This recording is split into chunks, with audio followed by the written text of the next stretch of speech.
Ladies and gentlemen, allow me to introduce to you the man of God, the man of the hour, an international speaker, the man whom God has raised for this generation. Each generation enzima, each generation engezwa kodwa uNkulunkulu wavusile amadoda anjengobaba umpostoli Nxumalo. Ladies and gentlemen, allow me to introduce to you sishaya izandla zethu phezulu and receive the man of God, Nxumalo. Shaya izandla zethu. Thank you, Jesus.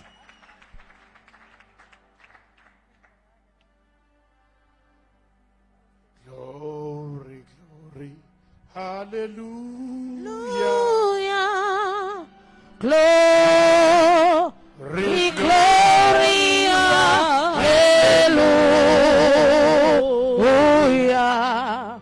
Oh, glory, glory.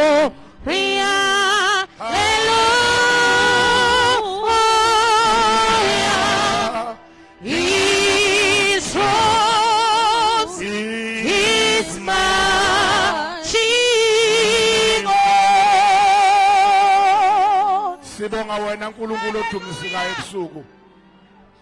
Malibonge libatshazo litusu igama lakho. Wena yethiwe ngawe imndeni yonke yasezulwini nasemhlabeni. Siyabonga ngoJesu Kristu indodana yakho kuphela kwayo. Osiphe ngayo ukuphila okuphakade. Ngoba ungayigodlanga lapho ayinikela ngenxa yethu sonke. Wasipha konke kanye nayo. Sikubonga ngomoya ongcwele, umduduzi, umthokozisi, osiphe yena baba ukubahlale kithi phakade. Siyakwamukela enhlizweni yethu, empilweni yethu, emsebenzini, etendeni. Moya ongcwele ngeyakho lenkundla siyidedela kuwena, sinikela kuwena.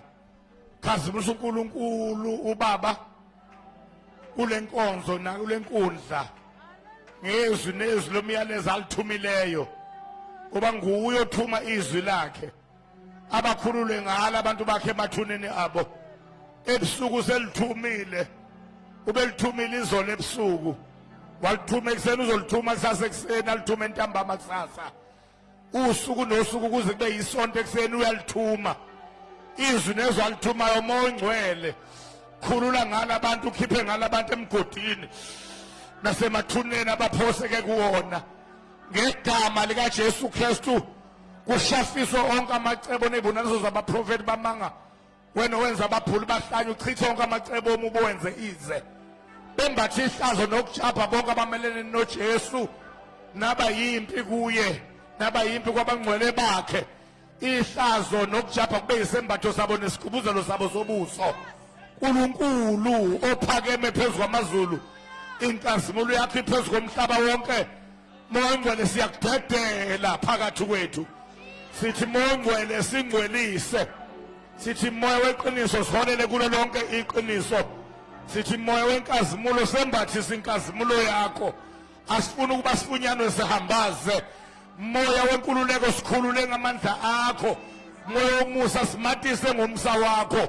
Moya ukuphila sigcwalise ngokuphila kwakho. Sibe nakho chichime. Moya ubungcwele sihole ubungcweleni ngoba kulotshiwe ukuthi njengalokho wena asibizayo ungcwele masibe ngcwele kuhambeni kwethu konke. Nokuthi ubungcwele buyifanele indlu yakho Jehova Sebawothi. Moya ongcwele khuluma, uphilise, usindise, wophule, uqashule yonke imichilo yejoka nezibopho zobubi, wambule, ukhulume, usikhulule, usindise phakathi kwethu ngomoya wokuhlakanipha nokuqonda. Phakathi kwethu ngomoya wamandla nowamasu. Phakathi kwethu ngomoya wokwazi nokumesaba uJehova. Phakathi kwethu ngomoya wothando nokuzikhuza. Phakathi kwethu ngomoya wokukholwa nowesibindi. Phakathi kwethu ngomoya wobumnene nowentobeko. Let no one leave this place with a yoke unbroken. Let nobody go back home with a burden unremoved. Let no person go back home with a problem unsolved. Rather, let your glory and your presence have all supremacy in this place and gainful ascendancy from start to finish. This is your platform, Moingwele. Baba says, arise, O Lord, and let your enemies be scattered. Zihlalazeke izitha zakho, zihlalazeke izitha zakho emoyeni wethu, emphefumulweni wethu, emzimbeni wethu, emakhaya ethu, emsebenzini yethu, ey'motweni zethu, ey'nganeni zethu, emabandleni esikuwana. Phakama uNkulunkulu wethu, zihlalazeke izitha zakho inside and outside this tent.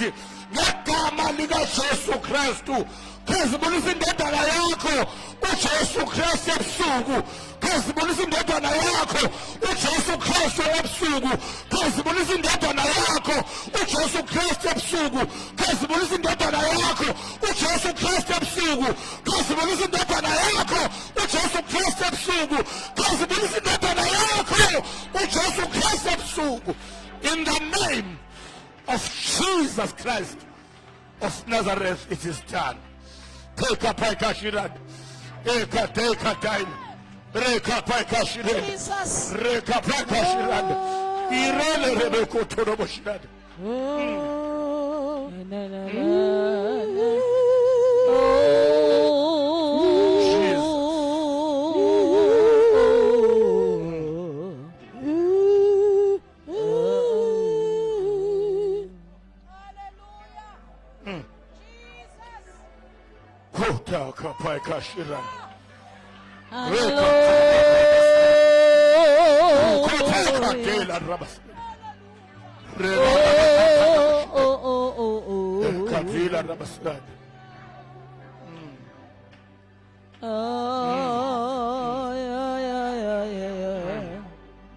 Hallelujah.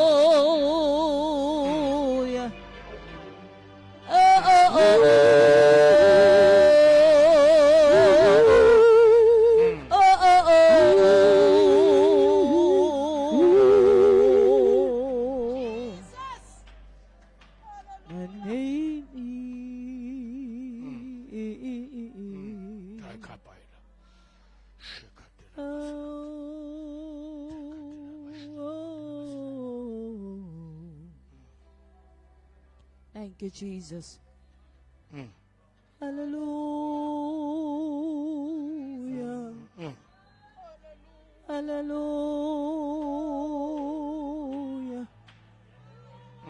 Hallelujah.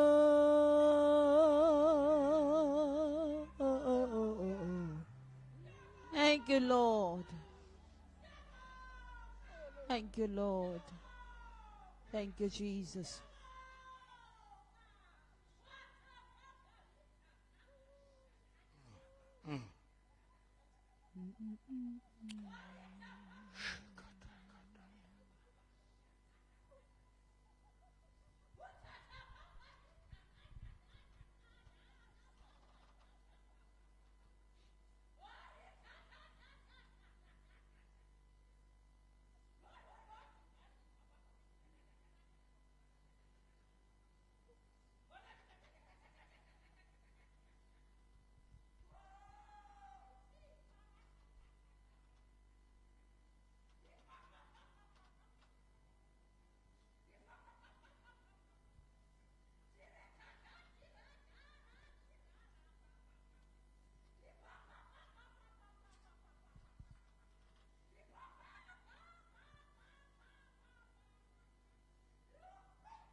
Peter chapter 2, verse 4 and 5.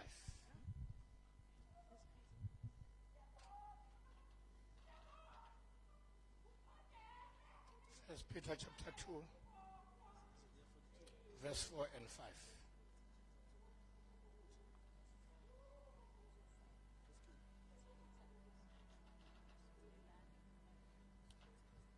First Peter chapter 2 verse 4 and 5. Qala kunakho konke ngibingelela ogcotshwe kwaNkulunkulu, the servant of the Almighty God, the navigator lomkhumbi, uLady Tsunami, and the Deborah of our generation, Dr MT Sithole. Siyambingelela kakhulu, sibonga uNkulunkulu ohamba naye nokuye nombizile nomthumile ngale nhlanganiso yonke ye-NBC at the year end. Simbingelela egameni elihle lenkosi yamakhosi uJesu Kristu. Simbingelela egameni likaJesu Kristu. Amen. Simbonga uNkulunkulu kakhulu futhi uyaphethwa unyaka 2022. Kodwa yena umusa wakhe nobele bakhe kusha njalo ekseni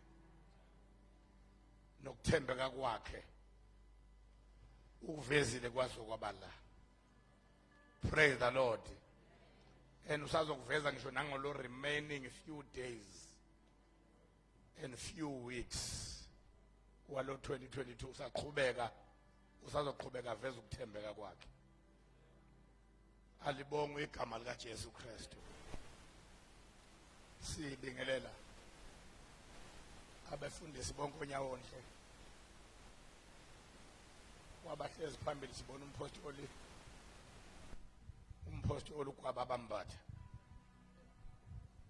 Praise the Lord. eGauteng lapha eGauteng indoda impela engizohlala ngithule ngiyithinta njengoba ziningi kakhulu izimokolo zokuvela kaNkulunkulu ngayo ezingihlaba umxhole nengiyithandayo. Praise the Lord. Uthe uma sekunizulu efike lapha ngathi mina wena lo fike nemvula sewuyisusile ke lezi zinto zakho wembatha sokulandela. Praise the Lord. Sibingelela umfundisi uZondo lapha eduze kwakhe. Sebengijelile ukuthi uyiwele.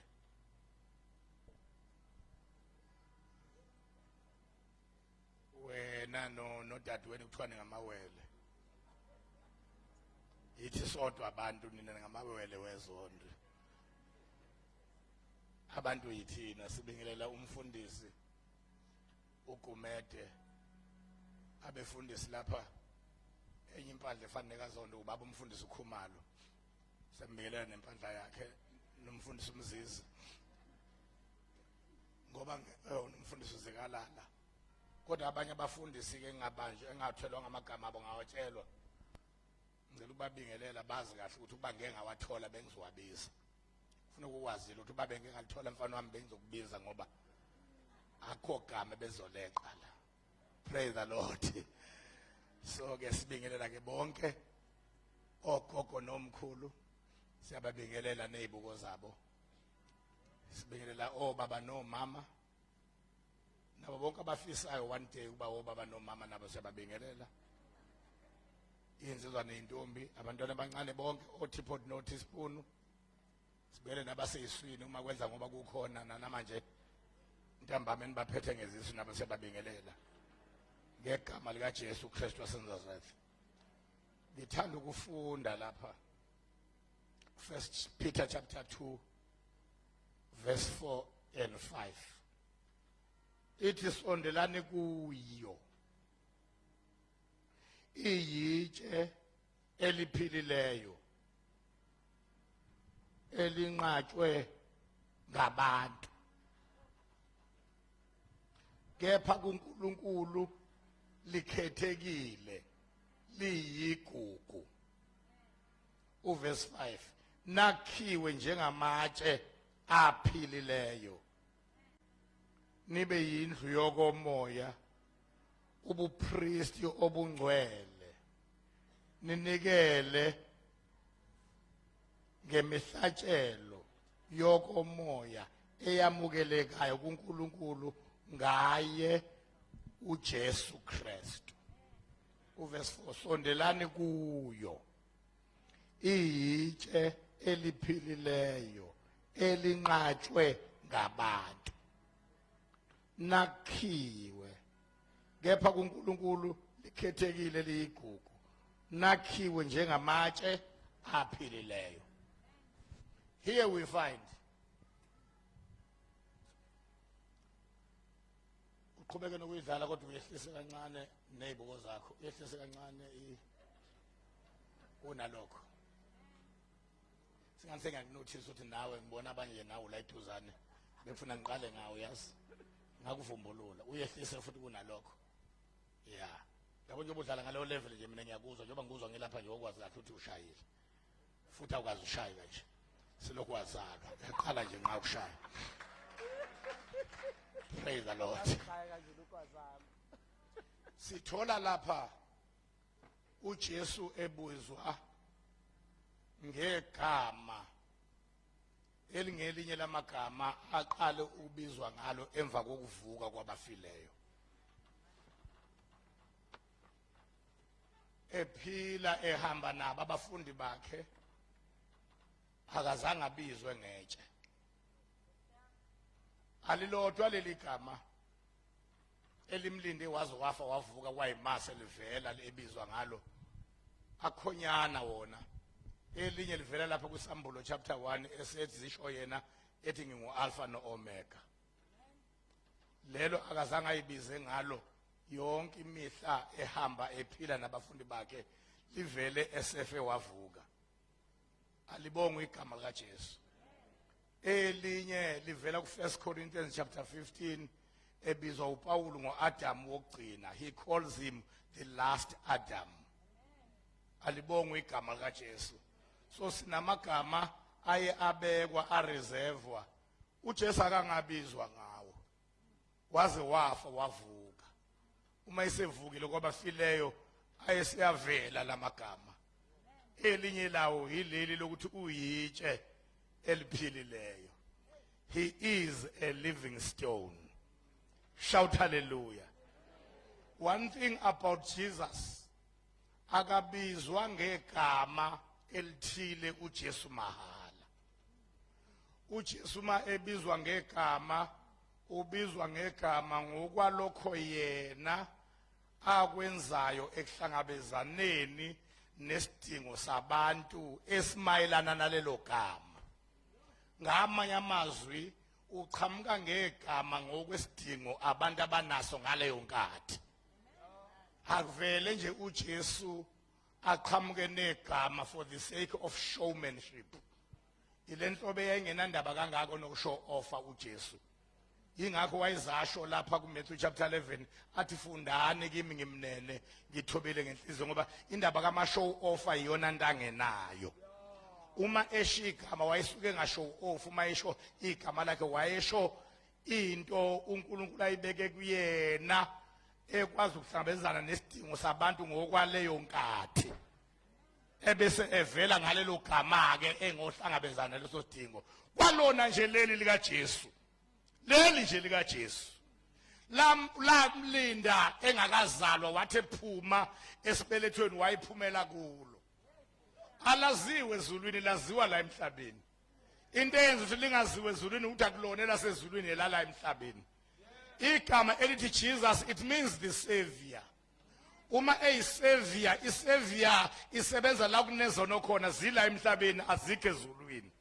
Isavior isebenza la kunezifo khona zila emhlabeni azikho ezulwini. Isavior isebenza la kunama cases khona alla emhlabeni awekho ezulwini. Isavior isebenza lapho kunezibopho khona ezidinga uqashulwa zila emhlabeni azikho ezulwini. Shout hallelujah. Shout hallelujah. So ke laphe kwa engakazalwa kwathiwa ku Matthew 10:1 uza kuzala indodana ayiqamba igama lokuthi nguJesu ngokuba nguye oyakusindisa abantu bakhe ezonweni zabo. Kwadingeka ukuthi uma esewenzile umsebenzi wokufela abantu enza ukuhlanzwa kwezono esiphambanweni afe avuke uma esevuka kwabafileyo eze kwabakhe naleli gama ngoba elisebenza la emhlabeni elala emhlabeni lapha sezonyukela khona alidingekile wathi uma esifika kubona wathi ngiphiwe amandla onke ezulwini nasemhlabeni ngegama lami hambani.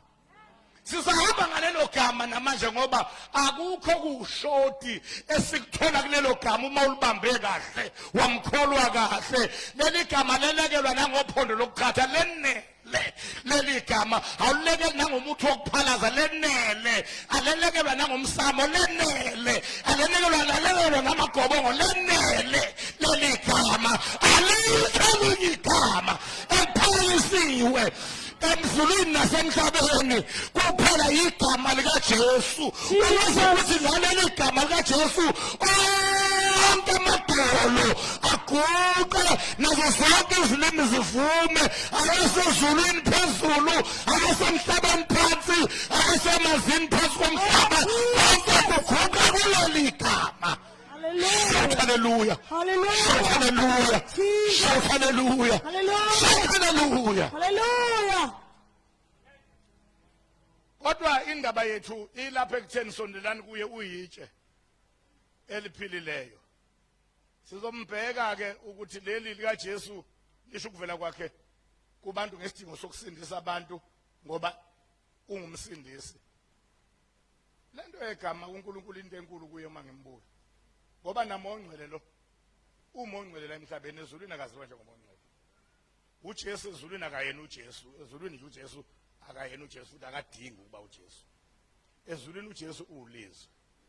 Uma ufunda nje isambulo sekubuya noJesu sekubuya abangcwele noJesu. Ilukwabonakala izinto zasezulwini. Nohamba phezulu phambi kwazo. Egibela ihashe lemhlophe kulotshwe ethangeni la ukuthi ulizwi kaNkulunkulu. Inkosi yamakhosi nombuso wababusi. Ezulwini uJesu ulizwi, uJesu la emhlabeni hayi ezulwini. Akadingi futhi kuba uJesu ezulwini ngoba akho zona azosindisa abantu kuzona ezulwini.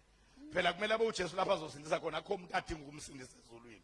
Same thing nakuMongcwele. UMongcwele akayena uMongcwele ezulwini. UMongcwele ungamandla kaNkulunkulu ezulwini. UMongcwele uyisandla sikaNkulunkulu ezulwini. UMongcwele umoya kaNkulunkulu ezulwini. Akayena uMongcwele ngoba ezulwini konke kungcwele. Uma ngathiwa yena umoya ongcwele uzoba ungcwele, uzoba umoya ongcwele kunani enye engengcwele. Jesus. Uzozabe umoya ongcwele njengani enye esezulwini engengcwele. Yila emhlabeni ukudinga ukuthi uma eza achazwe ngoba baningi omoya basemhlabeni. Khona wamandiki, khona wamandawe, khona loya naloyana. So uma sekufika yena kumele kuchazwe ukuthi lona kozayo ke yena ongcwele. Jesus. It's a descriptive name. Limchaza kunjalo bakho ukuthi uhluke ngani kwimimoya eveli ikhona ngoba ikhona. Kodwa ezulwini akadingi ukuchazwa ngoba akho nonsense ekhona, akho mandiki, akho mandawe, akho magobongo, akho inyanga, akho lutho ezulwini. So ke awudingi ukuthi uMongcwele umhlalukise yena yedwa uthi ungcwele engathi khona okungcolile okuye.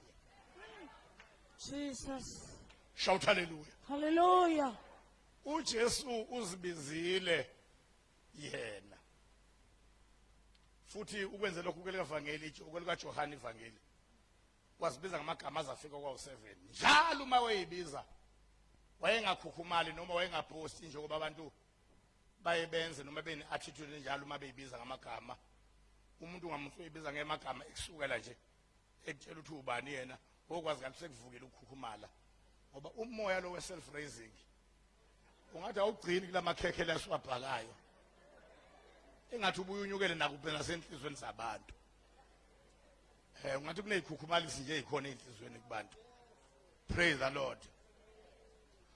Umuntu uke basukele nje abantu behlezi uyabona mina ungibheke kahle mina ungibheka kahle mina ngunjandini mina. Ungambona umuntu esezisho khona ukubhosta nokukhukhumala okusuke sekumsukile. Alibonge igama kaJesu. Umuntu akazisho kunesidingo. Uzisho ukukhukhumele yena. Kodwa uJesu wayezisho kunesidingo. Uma singekho wayethula nje. Baqhubeke bamazi njengoJesu kodwa kumele ngavela isidingo bese kuvela igama. uyabona ngenkathi kuJohn 6 verse 35 ethi mina ngiyisinkwa sokuphila akavelanga wasukuma wamude wathi ngiyisinkwa sokuphila. Kwakade ngayizolo esuthise inkulungwane 5 zamadoda ngezinkwa 5 nezinhlanzi ezimbili ngingakabalwa amakhosikazi nezingane. Kwase kuthi abadlela isinkwa sikaJesu bahlupha ngakusasa ekseni, ngoba bathi uma befika emakhaya amakhosikazi abethu abanikeza ama-breakfast athi nkosikazi wami awungibekele okwami ngisabuya khona ngisidla izolo. Uma usidle kahle ngiyababona nje abasirubhile, kodwa uma usidle kahle awubusayifuna enye into. Shout hallelujah. Hallelujah. Athi khona ngisidla izolo, lithi iBhayibheli behla benyuka bemfuna, kwathi lapho bemfumanayo bathi inkosi kade sikufuna. Kusho bona bamfunela isinkwa basidla izolo kungashodeki kudle emakhaya. Usethi kuJesu ngiqinisile ngithi kini aningifuni ngoba ngenze imbonakaliso nemangaliso nakholwa, kodwa ningifuna ngoba nidle isinkwa nasutha. Uyaqhubeka kuJesu uthi ningasebenzeli ukudla okuphelayo, kepha sebenzalani isinkwa eyakunipha sona indodana yomuntu ngokuba ubekile uphawu kuyona.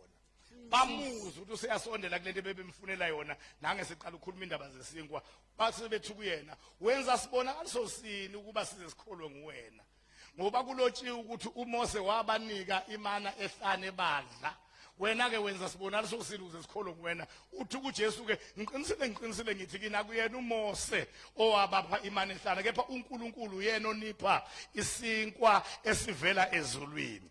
Bamuzwa ukuthi ukhuluma ngesinkwa impela akaphumi le topic, base bemqonda ngoba bathi siphe njalo leso sinkwa. Kusho bona njalo kuJohn chapter 6 weza ukuthi isidingo sabisinkwa lashintsha igama langaba uJesu wathi mina ngiyisinkwa sokuphila. Shout hallelujah. Hallelujah. Namhlanje ebusuku ngizothi uJesu is what you need at your very point and time of need. uJesu yilokho okudingayo ngesikhathi osidinga ngaso. Asikho isizathu sose kuKristu ukuthi angashiya ngenxa yento ethile athi uyoyilanda ngaphandle ngokungathi uJesu akanayo ngaphakathi. Kuba seKolose 4 verse 11 athi uyikho konke kubo bonke. uJesu uyikho konke kubo bonke. Hallelujah. Shout hallelujah. Jesus. Ilo Jesu ke elithi namhlanje ebusuku 1 Peter chapter 2 verse 4 and 5 sondelani kuye uyitshe liphilileyo. Hatha raba elinqatshwe ngabantu kepha kuNkulunkulu ligugu likhethekile. Okholwa yilo akayikujapha. Okholwa yilo akayikujapha. Okholwa yilo akayikujapha. Okholwa yilo akayikujapha. Okholwa yilo akayikujapha. Ngimemezela manje ukubaleka kwespirit sokujabhiswa kwenzeka icomplete turnaround. Obekujapha thina ngakho kuyasuka kithi kuyojapha abamelene nathi nabamelene nathi nabayiphikisi, kuyojapha amagoliathi, kuyojapha amasanbalathi, kuyojapha amaTobiya namakesheni noSara noHerodi nayo yonke into emelene nathi kujapha ababi. Appointment with disappointment is cancelled tonight. Ngoba khona yini akukujapha. Hallelujah. Nala evangelini likaJohane ephinde eyibiza futhi kuJohn chapter 8 verse 12 ethi mina ngikukhanya kwezwe. Akavelanga wasukeleka nje wayibiza ngokukhanya njengabantu beposta.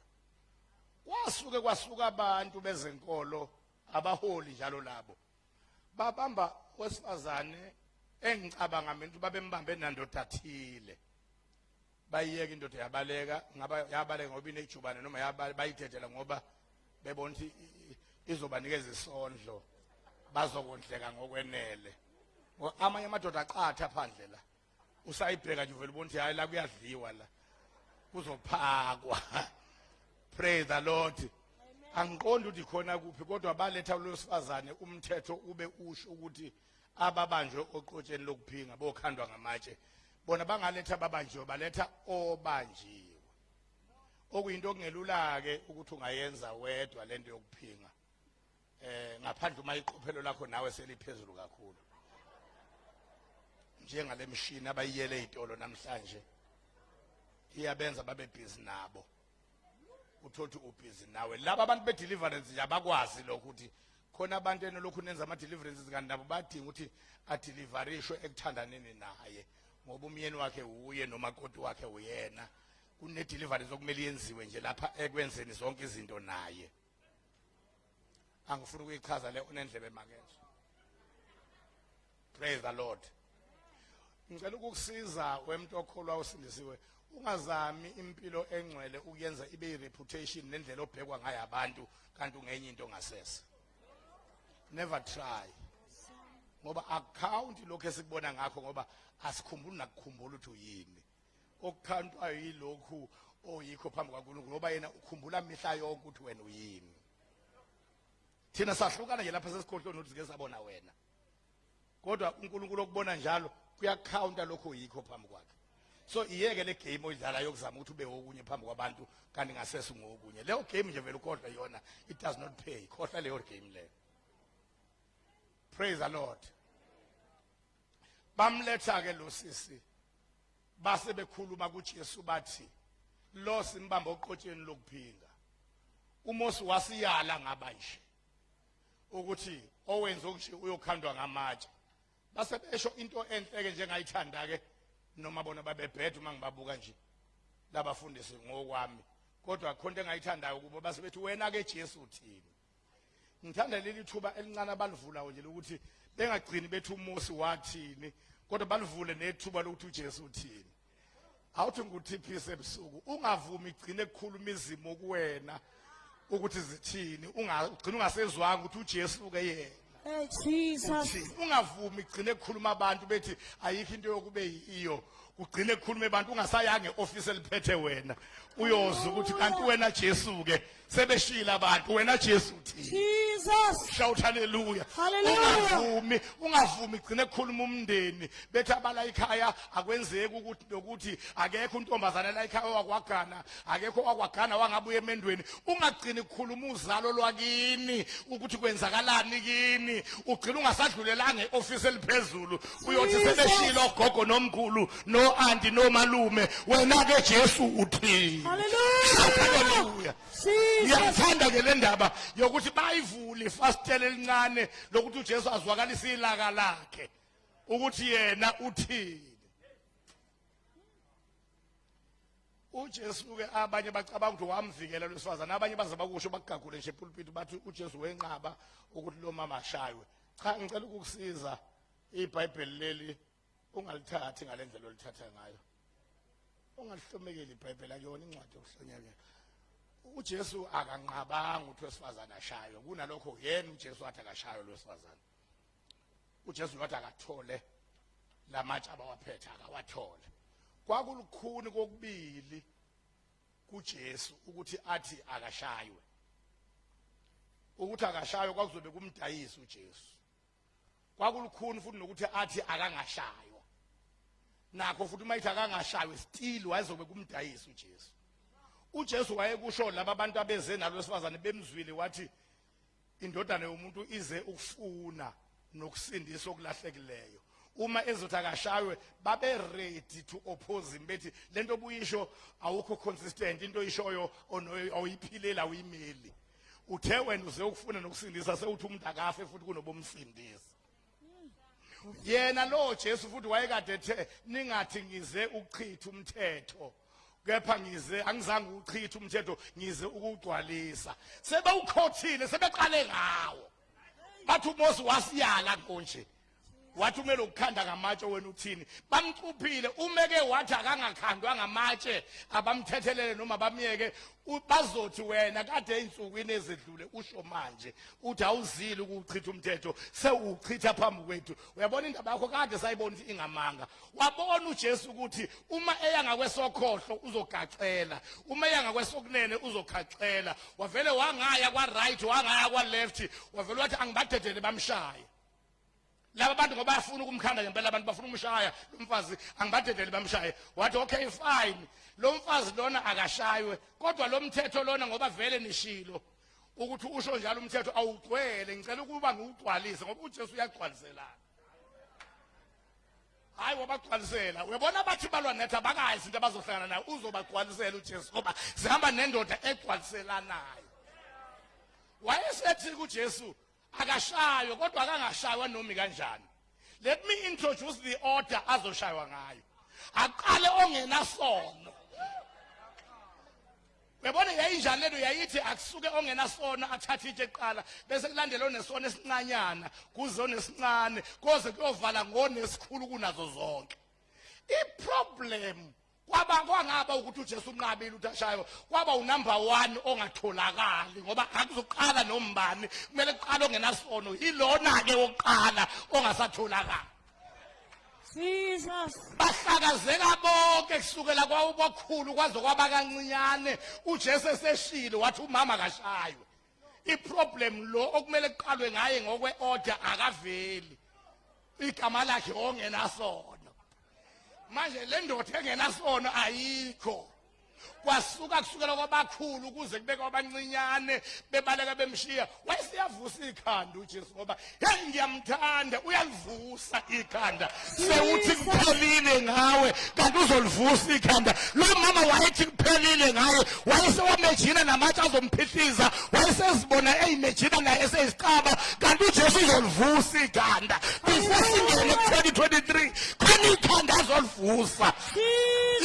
Friends, uzophakamisa ikhanda. Hallelujah. Shout hallelujah. Hallelujah. Shout hallelujah. Hallelujah. Wathi mbame baphi labo bamangaleli bakho na?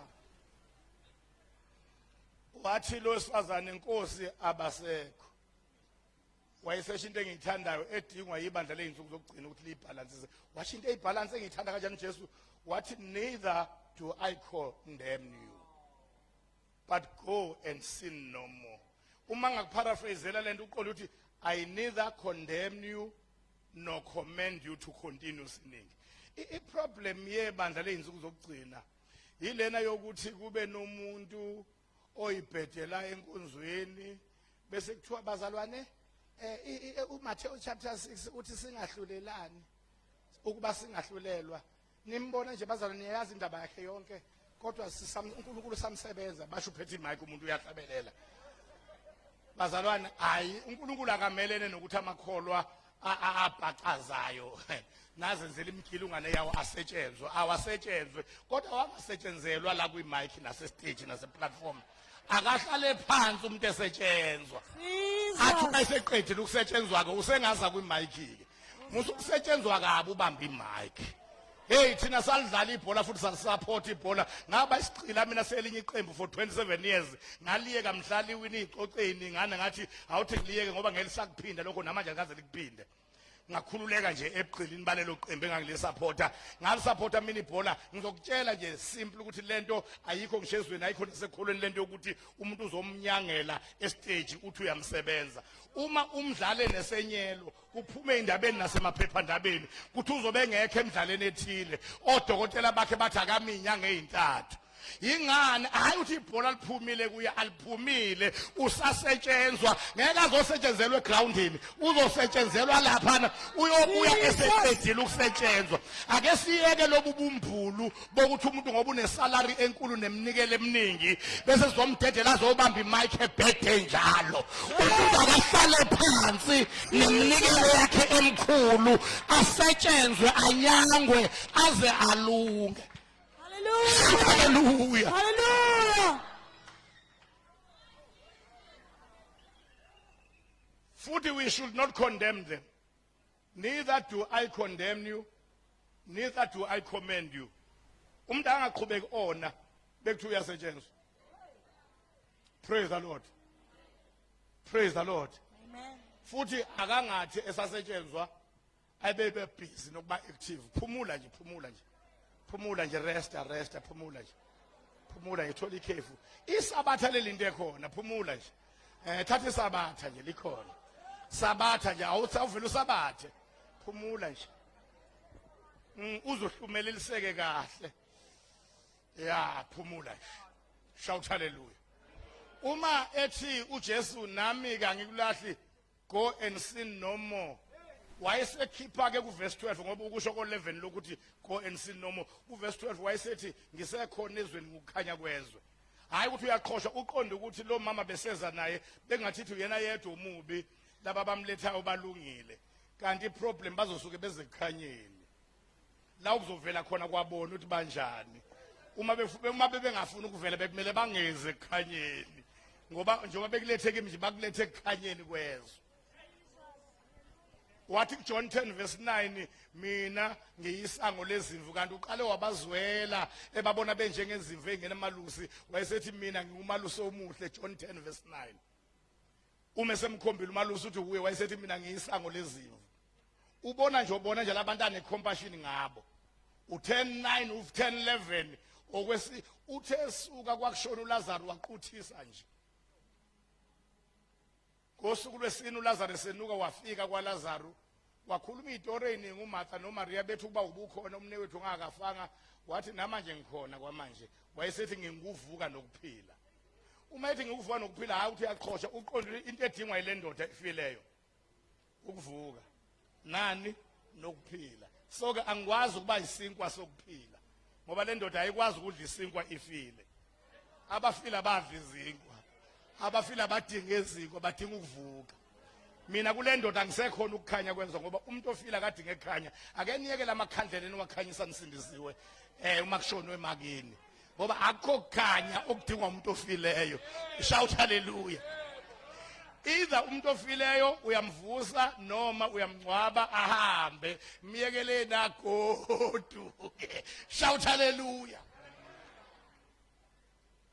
uma ethi ngikuvuka nokuphila nangempela wathi uma ethi susani itshe hey abazi labo ukuthi uma bethi ethi susani itshe kusho itshe ligudluze elinye lelitshe leli elivimbezela uLazarus sekufanele avuke sekufika imiracle yakhe selifikile itshe uJesu kodwa manje livinjwa itshe lomndeni ngoba lamatshe lana abekwe emathuneni awabekwa zihlobo nomakhelwane abekwa uzalo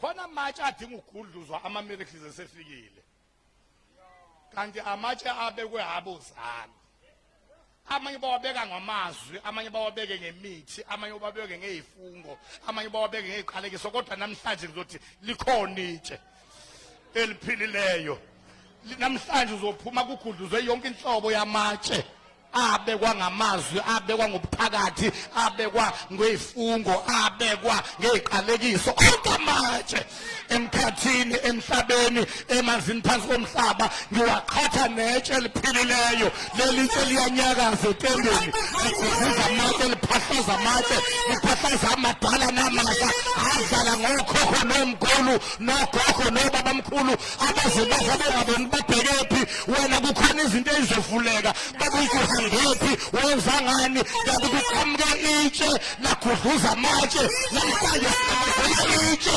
elizogudluza amatshe ayagudluka emsebenzini usebenza khona ayagudluka emshadweni wakho esithele kanzima kuwona ayagudluka yakho ungayiboni noma uyaphambili noma ayagudluka enganeni zakho ey'cindezela abangani nezidakamizwa ayagudluka emndenini nasezalweni ayagudluka emandleni elingakhulu elingayiphambili ayagudluka emzimbeni wakho usihuda kwezifo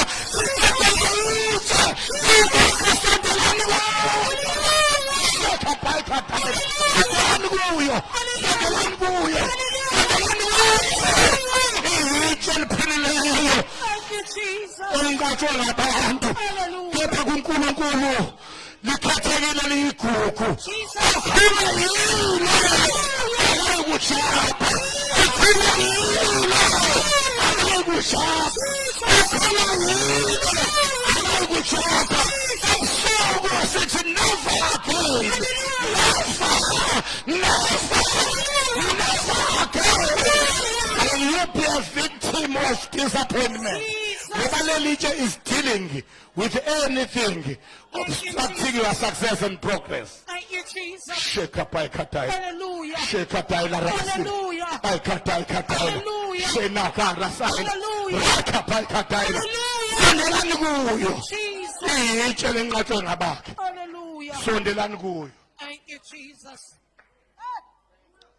La ku John 14 ngenkathi eyibiza for the 6th time ethi mina ngiyindlela neqiniso akavelanga nalapho futhi wasukele kawema wayeqale ku verse 1 wathi inhliziyweni mayingakhathazeki kholwana ngoba kahle kahle into kumele sikhumbuzane yona ukuthi into wayisukela kini wena weza la ukuzokholwa usufika uyakhathazeka ungathi usukela uzokha ungathi ngenkathi ugeza lapha eshaweni ubugezela uzokhathazeka kanti ubungagezelanga ukuzokhathazeka ubugezela ukuzokholwa sewufikile phela ke manje njani uyedwa nje ojaha ogadana nokuthi usagqoke yona le ngubo beyigqoke ngesonto ledlule ngicela ukukhumbuza ngenkathi uphuma endlini ubungezile ingubeni zabantu ubuzokholwa sewufikile ke musukuhlula ukukholwa ugijimele ingubeni zabantu kholwa musukwenza into ongezelanga yona useyo shibashibe kumama hey bantu abami ngisho senicula nobabili semile phambili have nifanelana phela have awuzelanga ukuzobona abantu abafanelanayo nokuba imatchmaker uyazi wena uzeleni ngempela wena wezolo ukholwa wena wafika lapha uphethwa amaqakala evuvukele ngaka wakhulekelwa wasinda amaqakala abohla asebohlile ke manje usuhlulwa ukukholwa usubheka abafanelanayo yekholwa yeka abafanelanayo yenze njani kholwa.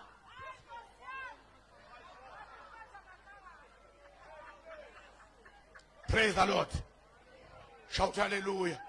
Shout hallelujah. Hallelujah. Shout hallelujah. Hallelujah. Uqala ngoverse 1 uJesu uthi inhliziyweni mayingakhathazeki ikholwane ubaba nikholwe na yini kodwa yenza njani into yokuqala kholwane lento yokukhathazeka ake niyeke niqhubeke nale bese nivele niyiqalile yokwenza yani yokukholwa usethi ke ekhaya lika baba kunezindlu akasho ukuthi kukhona ezolo kuzakhiwa ngayinye ithi uma isiphelile bese bakhona ofayo futhi ungaya ke wena ezulwini ngoba indlu yakhe isiphelile bakholwa ake siyekeni lento yamanga akhulunywa emlindelweni ngolesihlanu futhi nje bafundisa sibavale manje abazalwane bangakhuluma emlindelweni ngoba bazokhatha uNkulunkulu nabantu lapha uyazibanawo lo mkhuba ukuthi bavele baqhama ngolesihlanu bathi njengoba nimbona njena ehambile indlu yakhe ibisiphelile bazalwane akekho uNkulunkulu onesikhathi sokubulala umuntu ambulale uthi indlu isiphelile ngoba ngenkathi uJesu ekhuluma more than 2000 years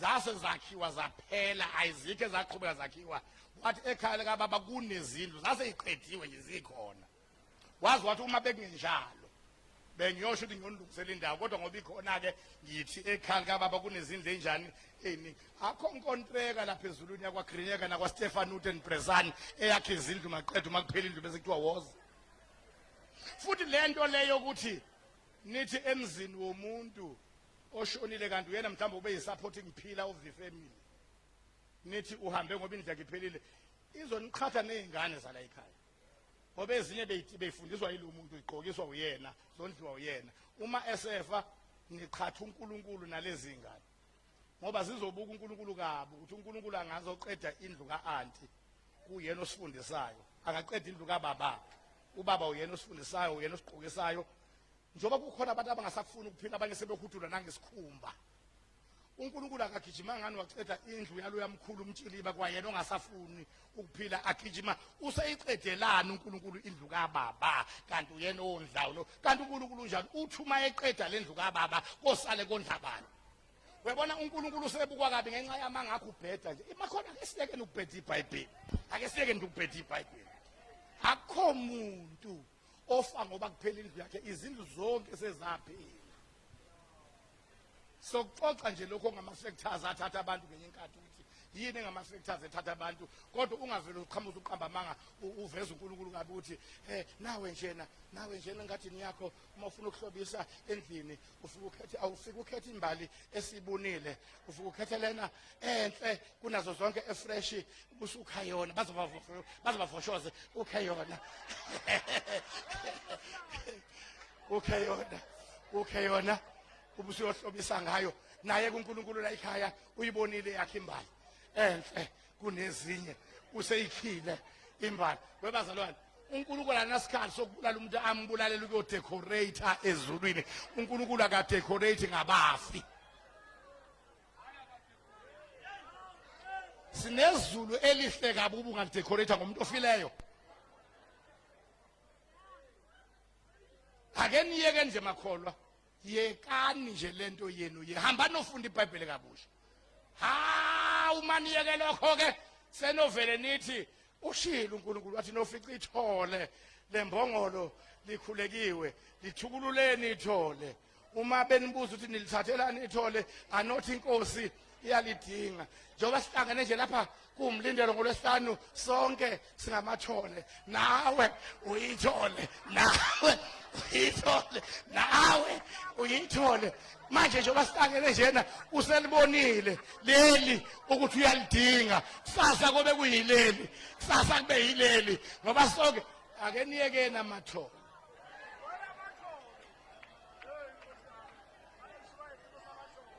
Webazalwane, engathithi sesizonibuyisela kwiBible study ngoba seniphetha kakhulu.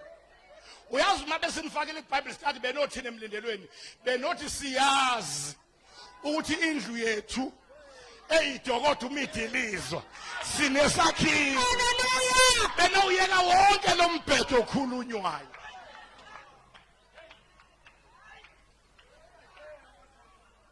Nikhulume ngesakhiwo esisilindele. Sikonda ekhaya nithini masika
Hallelujah. Hallelujah. Athi Jesu mabeke njalo bengiyakusho ukuthi ngiyokunilungisela indawo. Abese 80 fiza uJesu ngokuthi athi kubafundi bakhe, nalapho ngiya khona niyayazi indlela. uJohn 14 bese verse 4 kuqhamuke uThomas. Athi uThomas, Inkosi, asazi nalapho uya khona. Singayazi kanjani pho indlela na? Uverse abese ethi uJesu, uThomas usebuza indlela, usho ukuthi isidingo salabo abantu enginabo sebeshodi ngendlela. Walishintsha igama langabo ukuvuka nokuphila. Lokho abegcine yikho kwaLazaro. Ngoba sebeshodi ngendlela. Wathi mina ngiyindlela neqiniso nokuphila. uJesu uyilokho okudingayo ngesikhathi omdinga ngaso.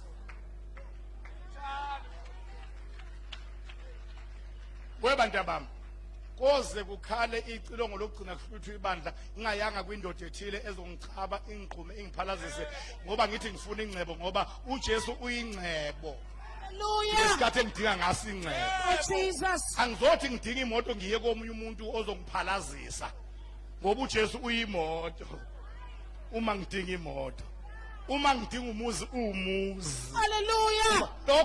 Lokho okudingayo Jesus. uyikho konke. Hallelujah. Bonke Wesifazana ungayitholi sewulala nomuntu obenza i-interview HR ithi uzowuthola lo msebenzi ngoba nibe nobusuku obubodwa nje ehotela nalala bese uyawuthola umsebenzi ngoba awukwazi ukuthola umsebenzi ngokuvula umlenze. uJesu yena ungumsebenzi.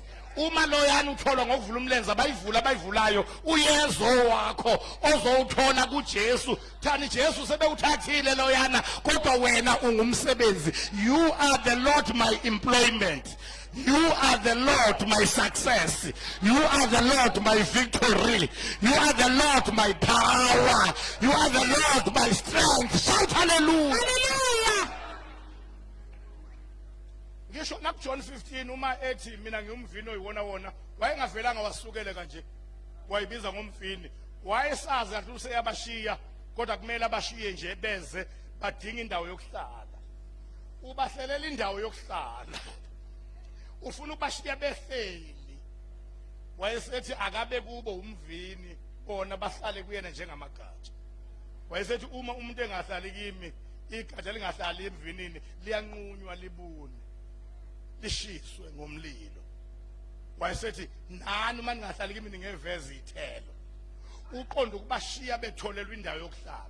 Sesimbonile kulamagama awu7 abezisho ngawo kwiBook of John ukuthi kwakunesidingo in each and every instance eyibiza ngegama elithile. But the question ikuleli ndaba ekade sifunda suke kwenze njani uma ebizwa ngetshe. Uma ebizwa ngetshe usuke wena okholwayo noma ibandla libhekene nesituation etough. Ngenkathi kufike lapha izinto khona zinzima khona ziwuqina ngqi khona ufike kwangqi ngetshe khona. Uyashintsha angavele isinkwa avele eyitshe ngoba izimo ezixakile neziqinile ayifuni isinkwa zifuna itshe. It takes the tough to conquer the tough. Bayangizwa abantu abakhona la endlini. Into eqinile ayihloniphe enye into ngaphandle kweqinile. Ingakho abashumayela abanye base-America ngibezwa kahle uma bethi bona tough situations and tough times never last. But tough people do. Kamazwi abantu abathafu abashaya ama-tough times. Ngoba uthafu unqotsho womunye uthafu. Uma uJesu evela eyitshe uvela eyitshe ngoba wena ubhekene nesimo esithafu. Izinto zakho seyistakile. Seyifike kwangqingetshe. Before singene ku-2023 sizodedela uJesu eyitshe. Ezogudluza zonke izinto ebeseyistakile. Stagnation nezinto ezizenze kwaba khona ongqingetshe. Leli gama lesisho sikangqingetshe sivela esintwini noma esizulwini kubalimi abalima ngeinkabi. Bekuba nomuntu omdala ohlala phezulu eqhumeni abafana bese baphathiswe ephu bashaye inkabi zilimeke ziyele ishayimisele zibuye zilime ziyelena. Bese kwenzeka ngandlela thile ukuthi zisadonsa inkabi kumnandi igeja livele lingene etsheni kanti la kulinywa khona enye ingxenye yensimu inetshe igeja vele lishayise etsheni ligqule etsheni lime inkabi besadonse kungayeki phambili kanti sekufike igeja lazothi ngqingetshe. Abuzeke lo hlezi phezulu egqumeni uthi zimeleni inkabi ayilime bo. Bashoka abafana bathi hayi khona esikulungisayo seyifika igeja lazothi ngqingetshe. Umuntu akakholwa kwi-bed of roses kuze kube phakathi. Ziyafika ikhathi lapho khona amadimoni ezobeka izinto ozothi kade uhamba kukuhle. Shout hallelujah. Kodwa ubone sewustakile ungasayi phambili ungaye emuva kanti sekubekwe ungqingetshe. Yilapho uJesu engaqhamuki khona ezisinkwa engaqhamuki khona ukukhanya engaqhamuki khona ukuvuka nokuphila aqhamuka abe yitshe eligudluza amanye amatshe. Sondelani kuye uma ufike esimweni esimisa izinto zakho zime ngqi ungaboni lutho oluqhubela phambili musukusondela kubangani musukusondela kuma partners musukusondela ozalweni musukusondela kubantu sondelani kuye uyitshe eliphilileyo. Kwi-Old Testament njalo uma kwakuvela itshe lalingaveli kukuhle lalivela kukhona okuxakile. Oqala livela indoda ibaleke intshontshe ubuzibulo bomkwabo ngesobho likabhontshisi. Laphinde lavela itshe yona leyo ndoda futhi intshontshe isibuso somkwabo ngesilovele esenzele unina yangena ngegama uyise lekamfowabo yathi umfowabo yasiqothi sibusiso wacasa umfowabo wathi lo ngeke iphele impela lenyanga ephila wezwe umfowabo uyafyuma ovele wabaleka ngokwami ngithi wabaleke ngasaphethe ngisho ingubo zokushintsha uyongixoxa uma ngichitheka kodwa ngiyakholwa ukuthi wayengayiphethe ngisho ingubo zokuphendulela nezokushintsha ngoba angikholwa ukuthi umuntu ophethe ingubo zokushintsha ngathi uma efika entabeni sekufanele alale ehlwelwe aqamele etsheni ingubo usakazana weingubo ukhona ngikholwa ukuthi ungathatha lesijumbana osiphethe uqamele kuso uma uphethe ingubo zokushintsha lona waqamele etsheni ukuthi wayengaphathanga kwazi ingubo zokushintsha. In other words, the situation kaJakobe was hopeless until he came across the stone. La qamuka itshe izinto zi hopeless lavela ngoba liyavela ngisho ku hopeless futhi lapha ebayitshe khona wathi uma elithatha uthi uthathe amatshe nje amanye kanti uthatha lona wabona seqamele ngoba uzo sewuqamele ukuthi hayi uthathe lona angiyakaziswa ngoba uyazazi uma wathatha lona. Shout hallelujah. Shout hallelujah. Uyazo wathatha lona akatatazeliswa nabafundisi ebebesindiswe njengathi sebezothi izinto zakho ayisheshi nje uqashuka ingoba ulokhu ukhonza uJesu yedwa wobe umxube nedlozi elalela uma wathatha lona hayi uma wathatha lona usho njengoJobe ukuthi azife iphele imbongolo azife zonke imvisivu iphele azife zonke inkomo iphele azife zonke izisebenzi iphele kodwa ngiyazi ukuthi umhlengi wami ukhona wathatha lona ke ngiyazi ukuthi umhlengi wami unjani ukhona owathatha lona ke lo ukuthi sesasuke sayeka amaculo ecilongo sathi I'm going to wait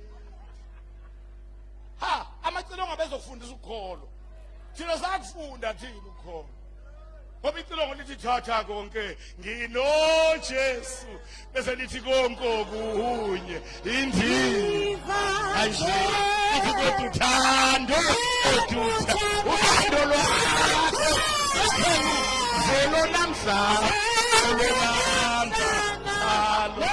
ithi ukubuhle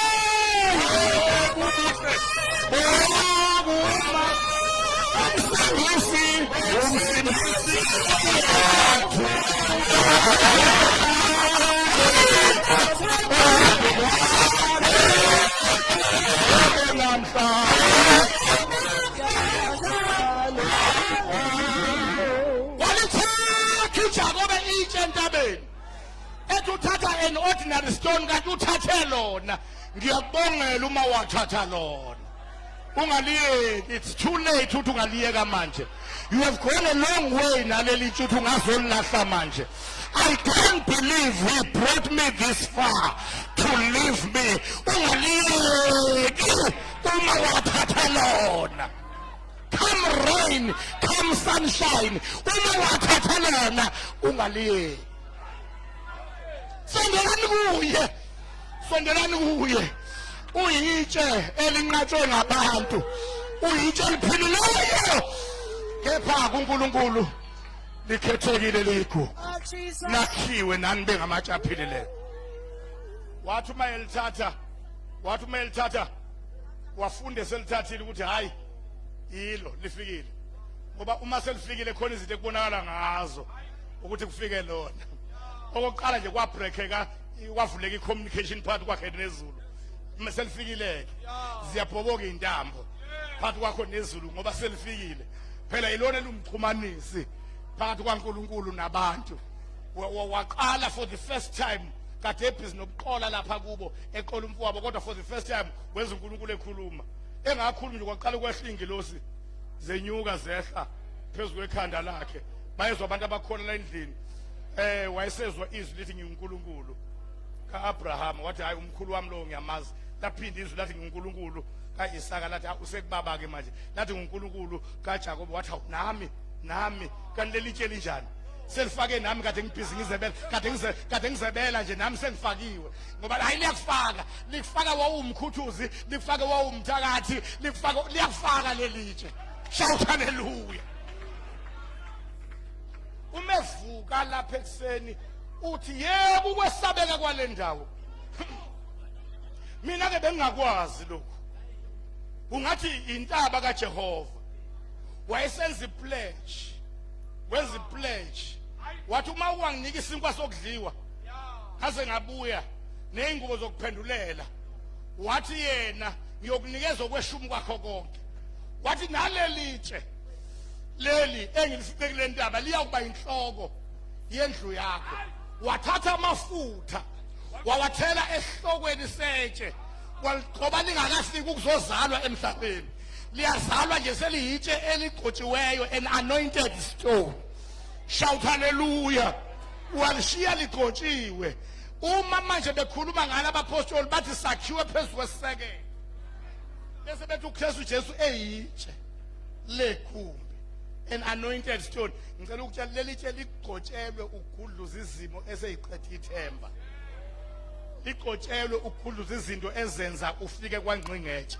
Leli tshe ligcotshelwe, ungangagcotshelwa wena kodwa itshe ligcotshelwe izimo zakho, ligcotshelwe othafu bakho. Namhlanje zodedela itshe. Shout hallelujah. Wobani mangiqeda ukushumayela lapha, nginikeza nanti igwababa elumphoso lumbatha indwa imicrophone lidedela amandla lelitshe. Akukho into ezoma kade lihlupha, ngeke siwelele ngaphesheya ka-2023 kunezinto ezistakile. I declare and prophesy tonight, ngithi akhona yodwa into ekade ibambezela into ezethu ney'mpendulo zemkhuleko nekade yenza sijabhiswe ezizowela kusenjalo 2022 siwelela 2023. Namhlanje the stone is removing every manner of human sized stones. Ngizothi mina onke amatshe ayagudluka, abekwa abathakathi, abekwe zinyanga, abekwe abalumbi, abekwe ababhuli, abekwe izanusi, abekwe izangoma, abekwe abafundisi abasindiswa abahamba umkhathi, abekwe aba-Illuminati, abekwe izangoma, abekwe abalozi nabalozikazana emkhathini, emhlabeni, emanzini, abekwe emanxiweni. Eyokuqala, lesibili, lesithathu sithathele itshe busuku, lizoshonela, lizogudluza wonke amatshe, and God will leave no stone unturned. Shout hallelujah! Shout hallelujah! Shout hallelujah!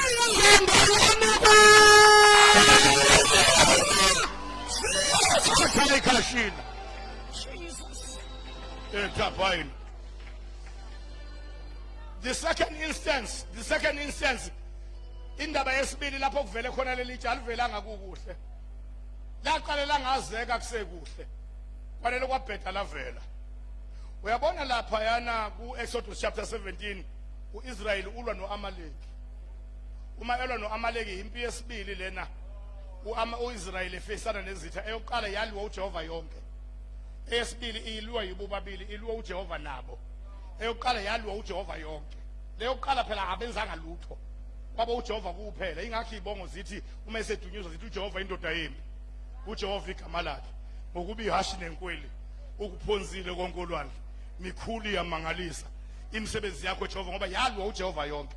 Kodwa le ibattle number 2 ayiliwanga uJehova yedwa, yalwa uJehova nabo. uJehova uphi? UnoMoses entabeni. uMoses ephakamisa izandla, impi kaJehova yanqoba phansi ethafeni. Uma izandla zikhathala, impi kaJehova phansi ethafeni yanqotshwa.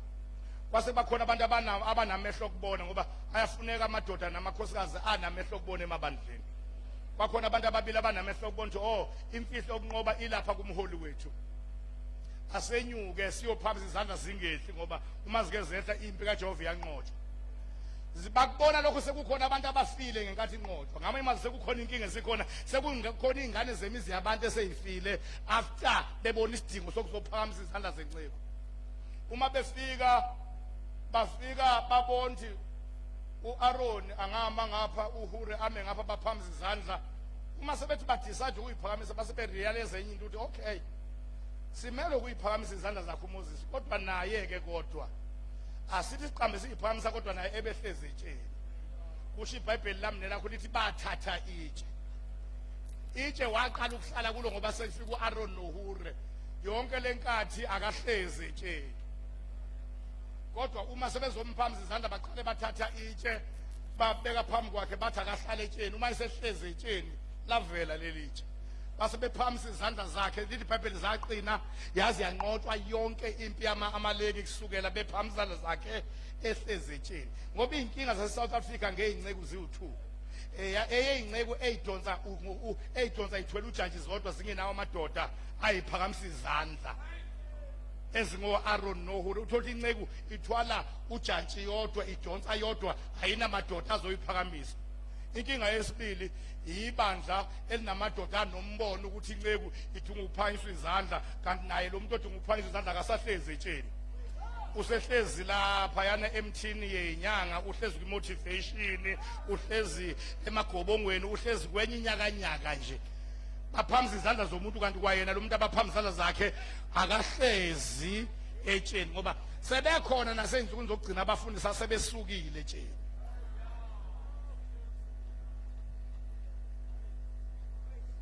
Sesiney'nkinga embili eyey'nceku ey'hamba nombono nomthwalo nobizo kodwa idonsiswe zodwa nje uthwala ujantshi zodwa angabikho amadoda azophamisa izandla zey'nceku. Inkinga number 1. Number 2, ebandla elinawo amadoda anombono ukuthi uphakamiswe izandla zenceku kodwa iyona inceku eyihlalele kwenye into nje.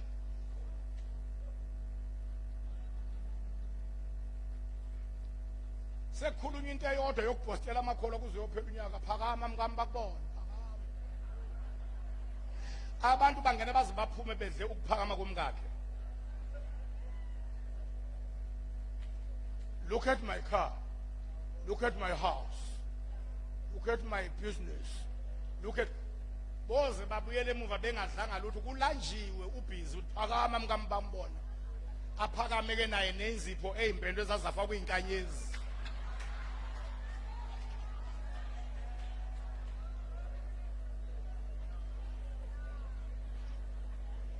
Inzipho egcwele inkanyezi. Ungathi usonto esontweni lasenkanyezini. Praise the Lord. Bathi akahlale etsheni. Wanele ukuhlala zaqina izandla zaqina kwaqina ezakhe eziphakanyisiwe kwaqina nezabaphakamisi ngoba itshe lenza kuqine. Sondelani kuye nakhiwe. Hayi kodwa ngizovala ngale ngiyithandayo. Ngiyayithanda le instance yokugcina lo ngqingetshe lo. Ungqingetshe wathatha 40 days ungqingetshe. Kuphuma uIsrael utrenwe kahle kwezempi hawe ezazi kahle indaba zokuvilela kwezombutho left right. Ubabone sebevikela kamnandi imlenze beyiqondisa ungathi yazalwa iugodo. Bemasha left right. Hawu uma befika lapho kuvela kuqhamuka indoda yayinje ingosgwili Nxumalo abawu4 ukuya phezulu. Yathi yonke lento eninza ngiyayibona yasidinga ukuba silwe nani. Khiphana bemunye. Alwe nami uma ngimahlulele noba ziqila zethu. Uma engahlulele soba ziqila zenu kuze bephakathi. Kwabale kuSawulu kwabale kuEliyaba abafowabo bakaDavid kwabaleka yonke into yagcwala ihlathi. iBhayibheli lendoda yadelela for 40 days. Yes, yadelela njalo ekseni nantamba for 40 days. Uyabona ungqingetshe othathe 40 days. Stagnation ukustaka kwezinto abantu baphuma bethi bayolo bafike bastaka phambili. Wabona uNkulunkulu ukuthi izinto seyistakile akusadingi umuntu oqeqeshelwe nothenele noviliyela kwezempi ufuna umuntu owazi imfihlo yetshe. Wamlethe ngathi ulethe ukudla kanti ukudla indlela nje yokudlula kodwa uyo introduce itshe entabeni sekudinga kuyo introduce itshe ngoba izinto sezikwanqingetshe nje sekudingeka itshe ke manje. Shout hallelujah. Shout out ngizomemezela namhlanje at the end of 2022 ngithi zonke izinto ebezikwanqingetshe lo 2022 kusukela manje mhlaka namhlanje mhlaka 12 kusukela manje. Shout hallelujah. Mhlaka 13 kusukela manje mhlaka 13 ziyakudluka not by might not by power. Ukhona itshe silichatha nazo siqhatha izinto ebeyibambezela nebeyivimbile nama obstacles siwaqhatha netshe. Siwaqhatha nokungaphezulu kwazo siwaqhatha nokuthafu kunazo. Wafika uDavid uma ifika ufike ngathi ubalethela ukudla kanti le ndlela yokubalethela ukudla indlela nje yokufinyelela ekusebenzeni kwalento okuyona ngempela engeyakhe ngempela. Webazalwane khona into nizoyibona kulezi zinsuku zokugcina before rapture. Nizobona abantu ebenithi banesipho esithile ni realize emumva ukuthi leso sipho bese transport yokumusa kwesinye isipho sangempela. kubambeni lokhu webafundisi khona abantu enizocabanga nina ukuthi bayacula banamaphimbo amahle kanti umuntu unenkonzo yama-miracles ishosha ziyasukuma impumbuthi ziyabona ucule ukuze na aziwe nje kuthiwa ama-album adume yonke indawo alalelwe emsakazweni uma leso sipho sesimbekile lapho bese kuvele sangempela.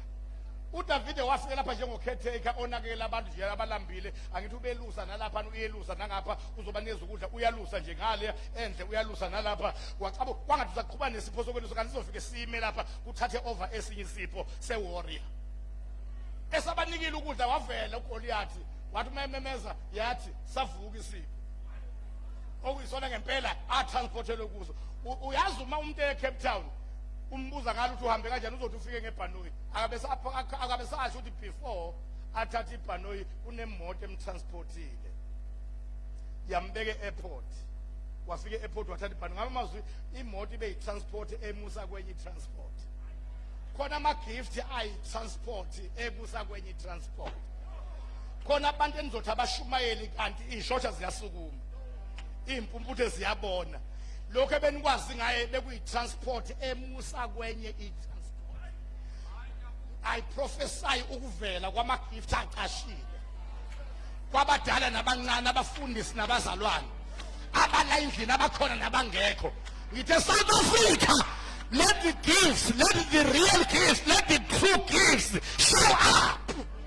Awavela ama-gifts ekutransportelwa ukuba kufinyelelwe kuwona kulezi ikhathi ze-revival. wathi mayimbona uGoliath wathi uyonikwana umuntu obuyilana lo mfokazi ongasokile wathi abafowabo siyakwazi ukuyiphamisa kwakho uyishiye nobani izimvu wathi hayi bafowethu bekumbuzo nje kanti uyadlula kamile akavimbeki umuntu wazitshe waqhubeka wakusawula inkosi wathi inkosi yami ayingabi nalivalo ngalo mfokazi ongasokile inceku yakhe izohamba ilwe naye.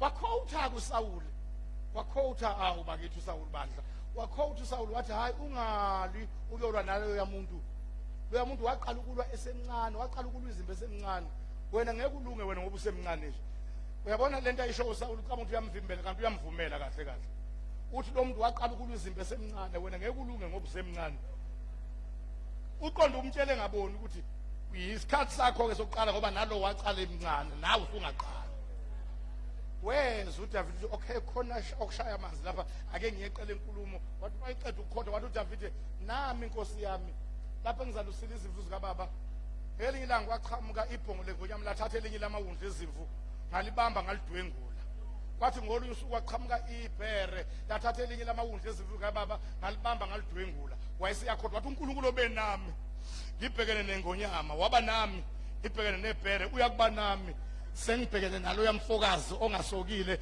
naye uyokuba njengomunye walezo zilwane. Wayeseshintsha uSawuli wayesethi ke hamba ngiyakuvumela uyolwa naye kodwa gqoka nazi wakhumula abebaleka nazo for 48 days wayinikeza uDavide kodwa yena bebaleke nazo zikhona.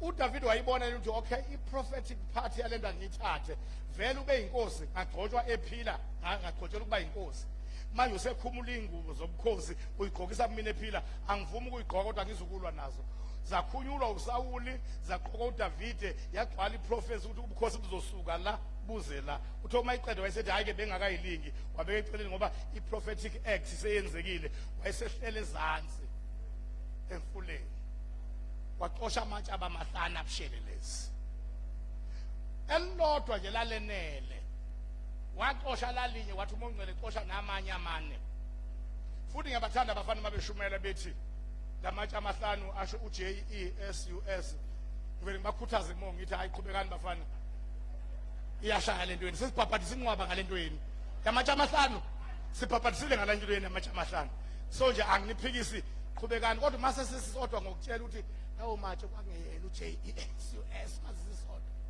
waphela uma kunjalo ngabe usho ukuthi ke uJesu wesizulu yena usho ukuthi ngetshe ngoba khona iletha engekho nowesixhosa nowesiswati khona itshe lishodayo.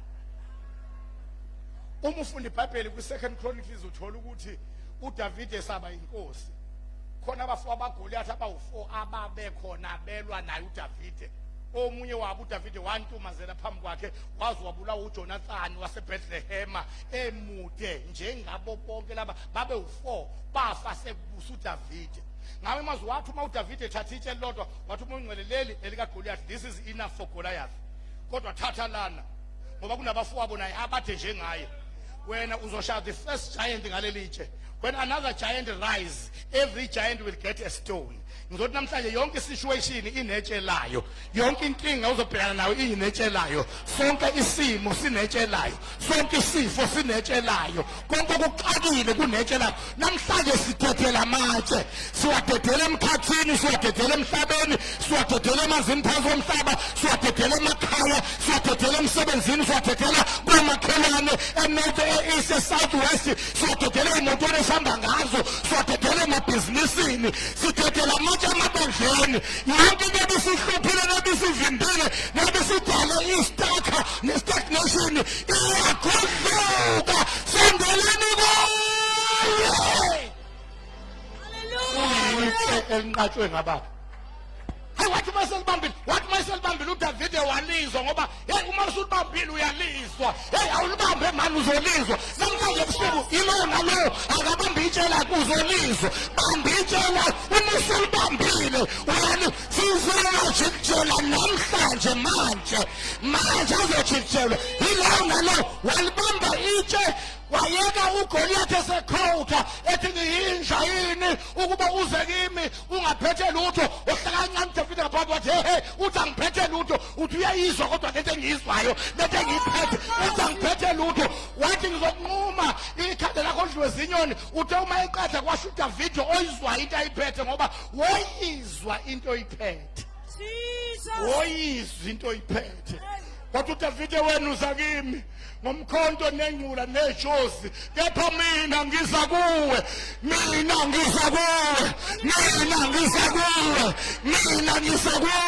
emaphumeni siza kini, sathane nengilizana zobumnyama siza kini, naphakathi siza kini, wemaphezulu osipha siza kini, wengilizo zobumnyama siza kini, wema-Illuminati siza kini. Siphethe impembe ezitha umlilo, siphethe itshe eliphakazayo liphahlaza.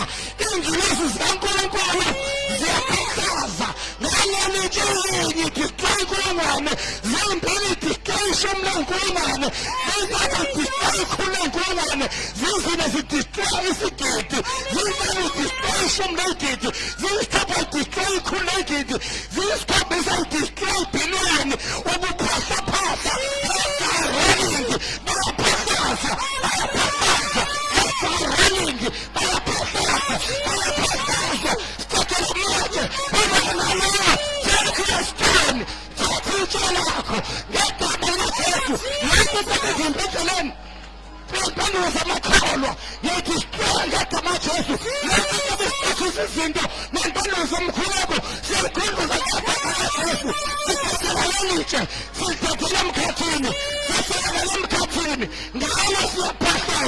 singena kuma-compartments abakuvezela kuwena kuvalele impilo zemkhuleko yabazalwane. Siyaphohlela iminyanga, siyaphohleza, sinanda impendulo, sinanda imishado yemithi, iy'mpembe, amatende, amabhasi, amatruck, iy'mali, amathenda, amamiliyoni amarandi, amabhiliyoni amarandi, siyalanda ama-promotion imisebenzi ngegama likaJesu. Sithathela ilitshe, sithathela ilitshe, sithathela ilitshe, sithathela ilitshe, nithathela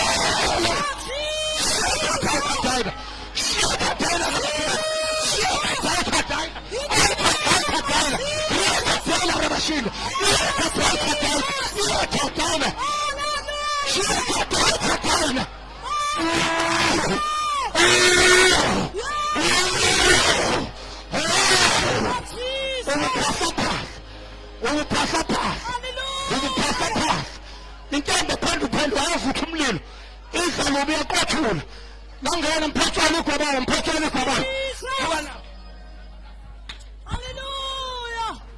ngegama likaJesu Kristu waseNazaretha, kuNkulunkulu amandla